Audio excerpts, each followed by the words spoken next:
How you going, guys? And welcome if you're new to this playlist on the Bhagavad Gita for Beginners, where we're going through every single chapter of this beautiful text, the Bhagavad Gita. This is the start of chapter 8. It's a small chapter, much like chapter 7, so we can cover it in 2 videos. In this video, I'm going to do verses 1 to 14. So let's get straight into it. Chapter 8, verses 1 and 2. You'll see it there. Arjuna said, O Supreme Lord, what is Brahman, absolute reality? What is Adhyatma, the individual soul? And what is Karma? What is said to be Adibhuta? And who is said to be Adideva?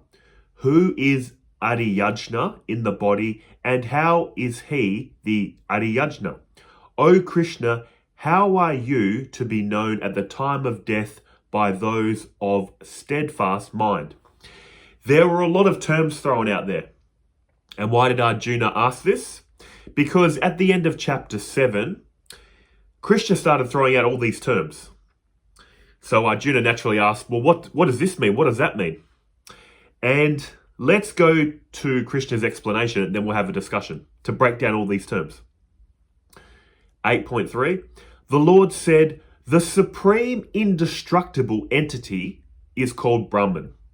One's own self is called Adhyatma. Actions pertaining to the material personality of living beings and its development are called karma or fruitative activities.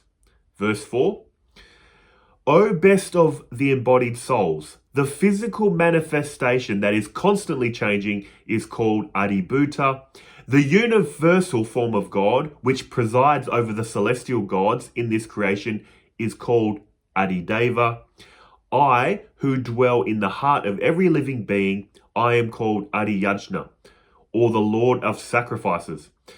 A lot was said there, wasn't it? Let's kind of give you a rough sketch of what's happening here, though. What was Krishna saying? Brahman is the supreme indestructible entity. Brahman is the fabric of existence. Brahman is pure being, pure consciousness. That's the fabric of existence. He also mentions the term Adideva, which is the God of this universe. There's Brahman, there's God. He also mentions Adibhuta, which is this material world. He also mentions Adhyatma, which is the individual soul performing karma. So if we look at this again, the fabric of reality is Brahman, through and through. That's its fabric, one and undivided. But even though that is the case, the fabric of reality is Brahman, and what do they say in Advaita Vedanta? Tattvamasi, you're Brahman. We cannot deny that we're having an experience of a world, of a body, all that kind of stuff. And this is why Krishna breaks all this down. There's Brahman, there's a God of this universe, there's a world, and there's us, performing actions, gaining good and bad karma. And before, again, you say, isn't this teaching about non-duality, Advaita Vedanta, we're all Brahman, what's all this God and world and karma? There's 2 levels of reality in Advaita Vedanta. The transactional level that we're in, when we're in ignorance, when we have not become truly liberated, when we have not realized Brahman, we have this world. We're all in it. This is the transactional reality. So all these teachings are true in this transactional level. Then there is the reality of the realized being, the enlightened one, that realizes all this was a story. I only was ever Brahman, and Brahman will ever be Brahman. But here's the thing, don't take that as a belief. Do you feel like you have a future? You've had a past? Do you feel like you're moving through time and space? You're desiring some things, you're getting annoyed, you're getting happy. Do you feel like you're living a life? Be honest. If you do, all these teachings of reincarnation apply, the world, the soul, a God, it all applies. If we truly want to make spiritual progress, we need to be honest where we're at. And here's the comforting thing about Advaita Vedanta. They talk about universal salvation. We're all on the path to liberation. All we need to do is be honest where we're at, be honest with what we feel, and follow their instructions. So it's good to learn all this high knowledge, but we need spiritual practice. We need to believe in the law of karma. Because again, if you feel like you've got a past and a future, rebirth is going to apply to you and me and everyone that still feels like that. So if we follow these teachings correctly, it's only going to end well for us. And eventually we'll get to the point where we can truly claim, I am Brahman. Not as a belief, but as a living reality. Thought I'd just put that little rant in there. Verse 5. Those who relinquish the body while remembering me at the moment of death will come to me. There is certainly no doubt about this. Verse 6. Whatever one remembers upon giving up the body at the time of death, O son of Kunti, one attains that state, being always absorbed in such contemplation. This verse 5 sounds like a bit of a cheat code, doesn't it? Oh, cool, I'll just live life, have fun, do what I want. Then at the moment of death, quickly think of Krishna. Sounds like a cheat code, and technically true. But here's the thing. Death is a traumatic experience. We go into fight or flight mode. We revert to our base instincts. Whatever habits and tendencies we cultivate in this life, we will revert to that in a time of crisis or death. So if our habit is thinking of the world, thinking of our likes, dislikes, attached to the world, and then we think, oh, at the moment of death, the most traumatic, scary experience we're all going to face, we're all of a sudden going to think of God, good luck. Your habits and tendencies kick in when you're in fight or flight mode. That's what I'm saying. And if you don't believe me, if you're honest with yourself on the spiritual path, how easy is it to sit in a safe, comfortable room, talk about this spiritual stuff, talk about, yes, I should be loving, I should be kind, I should be non-reactive. But then when you're faced with a challenging situation in life, how well can you hold on to this knowledge? How quickly does this knowledge go out the window and all these thoughts and feelings of, how dare they say that to me? I'm going to get back at them. See what I'm saying? Under a stressful situation, our habits and tendencies kick in. Our deep habits and tendencies. Me personally, on my own spiritual path, I would, in a safe, comfortable room, hear this kind of stuff, contemplate it, instantly react to the world. Forget it instantly. Thankfully, through a lot of spiritual practice, I'm very slow to anger and get upset now. Very slow to non-react. I can hold on to this knowledge through more and more testing times. Am I perfect? No. But I have made so much progress. And why is that? Because me personally, constantly thinking about this, constantly talking about this, constantly in the practice of karma yoga, prayer, devotion. This path is such hard work if you truly want the benefits. If you want an intellectual understanding, it's not going to change your life. Well, for me personally, it didn't. I just thought I'd put that out there. So what Krishna's saying, at the moment of death, think of him and you'll get Krishna.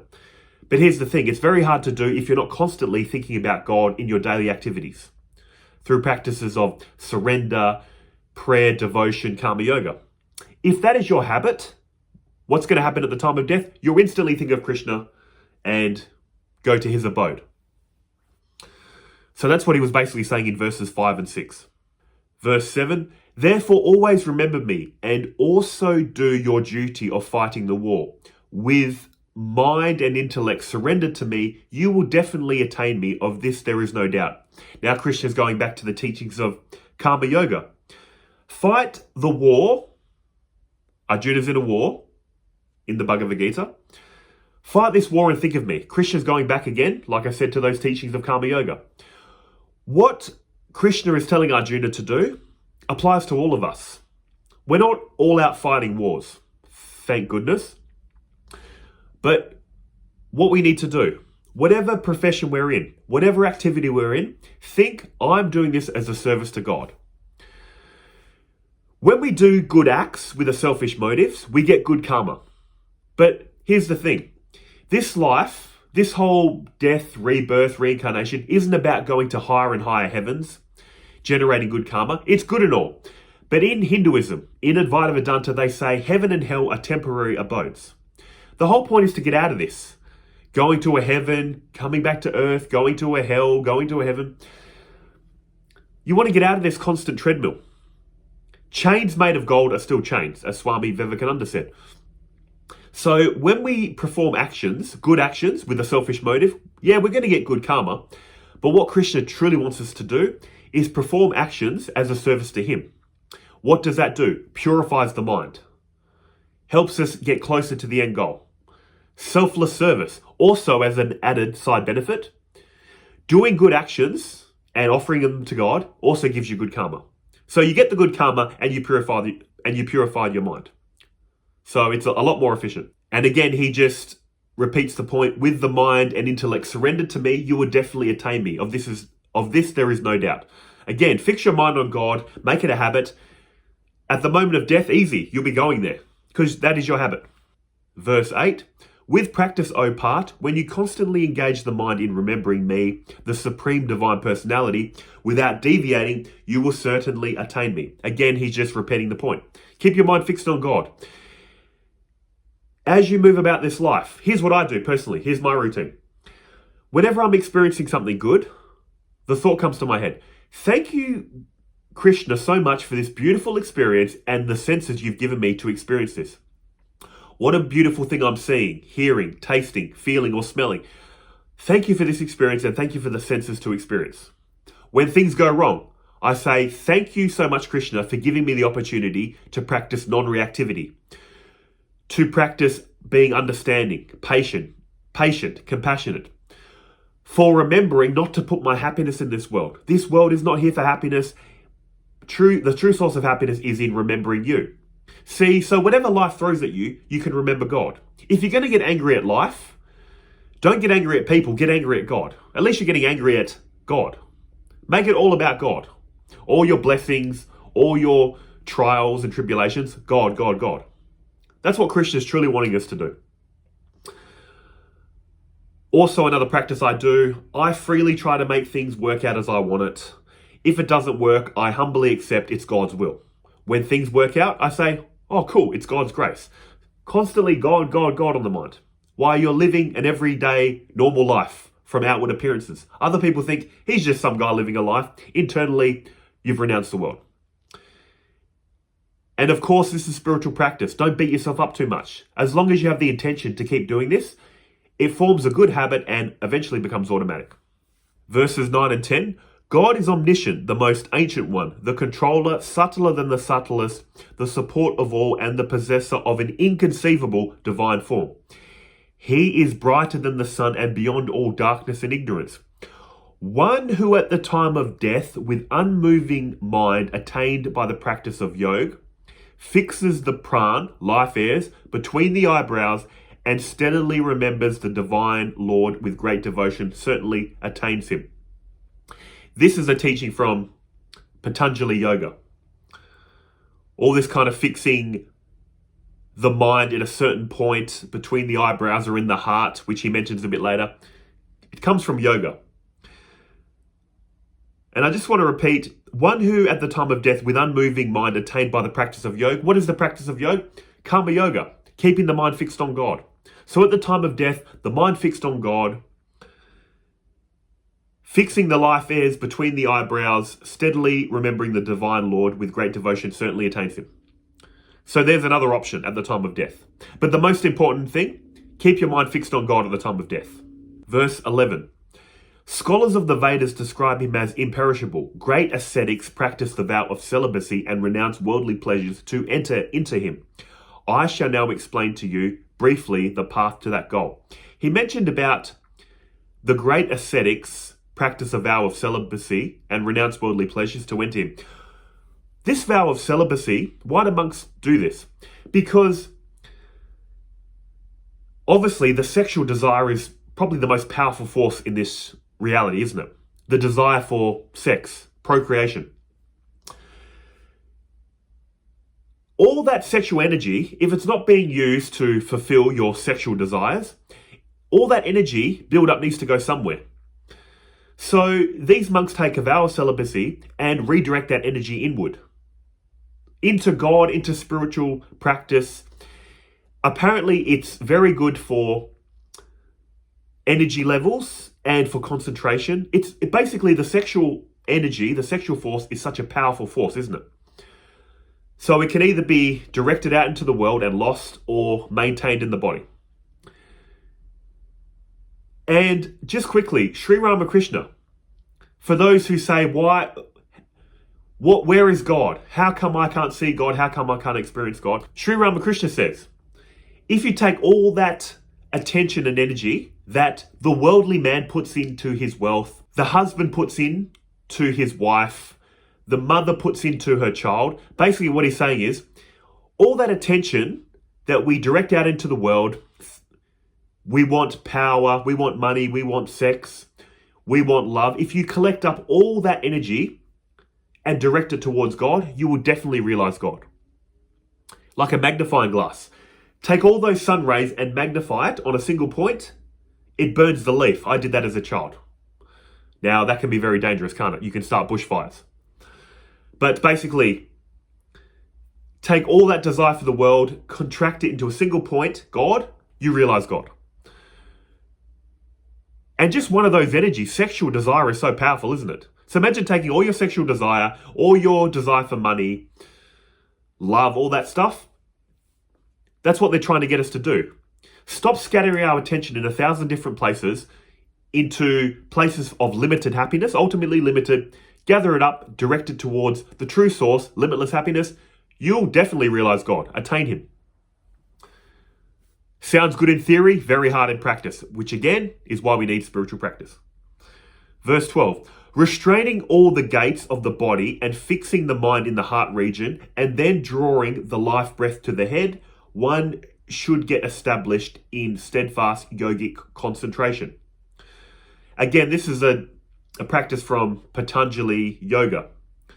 Restraining all the gates of the body and fixing the mind in the heart region. These 9 gates, what are they? What is he asking us to restrain? 9 gates. 1, 2, 3, 4, 5, 6, 7. 7 gates in the head and 2 below the belt. 1 in the front and 1 in the back. Close off all these gates that the stimulus of the world comes through. Fix the mind and the heart region. And get established in yogic concentration. That's the whole point. Get rid of all this attention for the world. Focus it on a single point, the heart, or between the eyebrows, or the breath. Ultimately, whatever your preference is. We need to develop concentration. And anyone that hasn't experienced deep states of meditation and concentration, you don't know what you're missing. If you think meditation is boring, how can people sit there for an hour or 2 hours? Once you get into those deep states, it's effortless. It's beautiful. In fact, it's a chore to get out of meditation and live life again. Because the deep states of peace and tranquility you experience, you can almost get addicted to it. Verse 13, one who departs from the body while remembering me, the Supreme Personality, and chanting the syllable Om, will attain the supreme goal. Again, another technique. Krishna is giving us all these techniques to do at the moment of death. One who departs from the body while remembering me and chanting the syllable Om will attain the supreme goal. Again, the most important thing, remember Krishna at the time of death. By chanting the syllable Om is the primordial sound of the universe. They say in the beginning, there was the sound Om. Om represents Brahman, basically, through sound. Om is the sound of the universe, which created space, and space created the world. Through all this Hindu cosmology, which I won't get into too much detail in this video. But again, there's another option. Think of Krishna, chant the syllable Om at the time of death. Or you can remember Krishna, fix your attention at the eyebrows. Remember Krishna, fix your attention in the heart. Basically, the most important thing, think of God at the time of death. And how do we do that? By thinking of God constantly as we live this life. And how do we do that? Practice of karma yoga. Constantly thinking, I'm doing this as a service to the Lord. God, God, God on the mind, you get God at the moment of death. Verse 14, the final verse, and we'll stop it here. O part, for the yogis who always think of me with exclusive devotion, I am easily attainable because of their constant absorption in me. Again, he's just repeating the point. Think about God constantly during this life, it becomes automatic at the time of death. And then God, Krishna, is easily attainable. But if you go through this life concentrated on your desires, worldly pleasures, getting caught up in the material world, what are you going to think of at the time of death? Not God. You're going to freak out and go, my life, my family, my possessions, reborn again. So it's not ultimately that we're doing anything wrong getting caught up in the material world. It's just that God is ultimately giving us what we want. If we think about the world, and the world is on our mind at the time of death, God is so loving. He gives us the world again. If it happens next life, we think of the world too much, moment of death, we get the world again. God is giving us what we want. If someone presented you, here, be honest, right?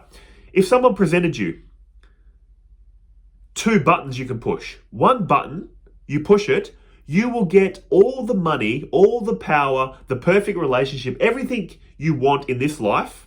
Push that button, you'll get it exactly as you want it. Push the other button, you get God.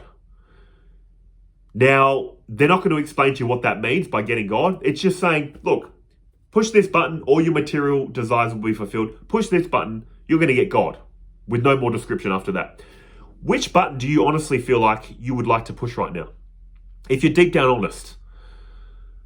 Many people, if they're truly honest with themselves, they're going to be pushing that first button. I want the world. I really think there's happiness in it. And there's no problem. God is always giving us that choice. If you want the world, God will give you the world. If you want God, you'll get God.